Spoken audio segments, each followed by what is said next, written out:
para mim foi extraordinário quando eu entrei na Isolada, que eu sou uma aluna muito tímida.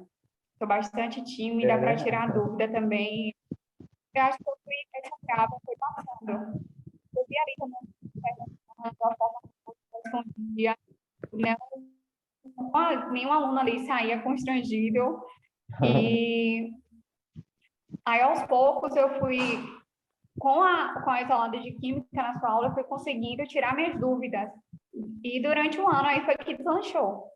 Acho que dúvidas que a gente pode ficar, mesmo depois indo estudar, não conseguir tirar por completo, ficar com vergonha de perguntar ao professor, que já passei por isso durante outros anos, anos anteriores eu tinha isso, e esse ano não, eu consegui tirar todas as minhas dúvidas, durante a aula mesmo, não era nem no privado ou no grupo, eu também tirava, não precisava chegar no privado com vergonha, e era bem recebida, todas as minhas dúvidas bem recebidas, conseguia tirar, conseguia obter as respostas, e mesmo ali, sem conseguir entender, tinha sempre um jeitinho para poder chegar no resultado. Eu acho que isso foi o que realmente, para mim, na Isolanda, marcou bastante.